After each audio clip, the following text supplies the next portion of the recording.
স্বরূপকাঠি একসময় শুধু সুন্দরী কাঠ, সুপারি আর আমড়া কাঁঠালের শ্যামল ভূখণ্ড। আজ সেই পরিচয়কে ছাড়িয়ে এটি দাঁড়িয়েছে নতুন এক মর্যাদায়, দেশের দ্বিতীয় বৃহৎ পেয়ারা উৎপাদন অঞ্চল হিসেবে। আর এই উজ্জ্বল পরিচয় হৃদয়ভূমি আটঘর কুরিয়ানা ইউনিয়ন। সবুজ, জল আর মানুষের শ্রমে গড়া এক অনন্য গ্রামীণ জাদুঘর। স্থানীয় স্বরূপ জাতের পেয়ারা এখানে চাষ হয় শত বছরেরও বেশি সময় ধরে।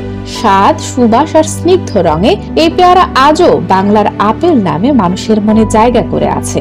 দাম কম, স্বাদ নির্মল, এই ফল যেন সবার জন্য উন্মুক্ত এক প্রাকৃতিক উপহার।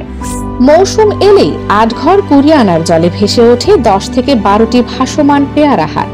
ছোট ছোট ডিঙি নৌকা ভর্তি পাকা পেয়ারা নিয়ে যখন আসে কৃষকেরা, জলরাশির ওপরে তৈরি হয় রঙিন এক লোক সংস্কৃতি। নৌকা, নৌকার মাঝির ডাক, চলাচল, দরদামের শব্দ আর মানুষের হাসি মুখ সব মিলিয়ে মনে হয় যেন নদী জুড়ে চলছে ফসলের উৎসব, জল উৎসবের এক অপূর্ব আয়োজন। এই মৌসুমেই ছুটে আসে শত শত মানুষ বরিশাল, ঢাকা, খুলনা, বাগেরহাট, যশোর সহ নানা জেলা থেকে। সবুজে মোড়া বাগান, নীরব জলপথ, ভাসমান হাটের সৌন্দর্য দেখতে ছুটির দিনে এই এলাকা হয়ে ওঠে পর্যটকদের মিলন মেলা। ছোট নৌকা বা ইঞ্জিন চালিত ট্রলারে পরীক্ষা ঘুরে দেখা, নিজের হাতে গাছ থেকে পেয়ারা পাড়া, এসব অভিজ্ঞতা ভ্রমণ পিপাসুদের কাছে আজ এক অবিস্মরণীয় আনন্দ।